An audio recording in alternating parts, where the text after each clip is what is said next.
সময়টা মোটেও ভালো যাচ্ছে না হার্দিক পান্ডিয়ার। মুম্বাই ইন্ডিয়ান্সের অধিনায়ক হিসেবে কঠিন সমালোচনার মুখে পড়তে হয়েছে টিম ইন্ডিয়ার এই অলরাউন্ডার তারকাকে।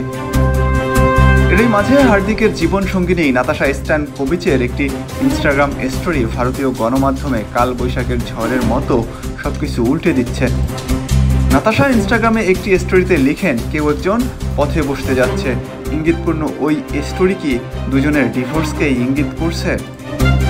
বিচ্ছেদের পথেই হাঁটছেন নাতাশা। ভারতীয় একাধিক গণমাধ্যমের দাবি, হার্দিকের সাথে নাতাশার ডিভোর্স হলে হার্দিকের সম্পত্তির মোট 70% মালিক হবেন নাতাশা ও তার শিশু পুত্র অগস্ত। কিন্তু প্রতিটা গল্পের শেষেই একটা টুইস্ট থাকে, যেখানে মিরাকেলের মতো করে বদলে যায় গল্পের শেষটা। 6 বছর আগে সেই ইন্টারভিউতে হার্দিক বলেছিলেন, সমস্ত ব্যাংক অ্যাকাউন্ট, বাড়ি, গাড়ি সব কিছুই রেখেছি মায়ের নামে। কোথা থেকে কেউ একজন এসে সব কিছুর অর্ধেক নিয়ে যাবে। সম্ভবত আশরাফ হাকিমের স্ত্রী হিবা আবুকের মতোই গল্পের শেষটা। হতাশায়, নীরব কান্নায় ফিরতে হবে হার্দিকের সার্বিয়ান স্ত্রী নাতাশা স্ট্যানকোভিচকেও।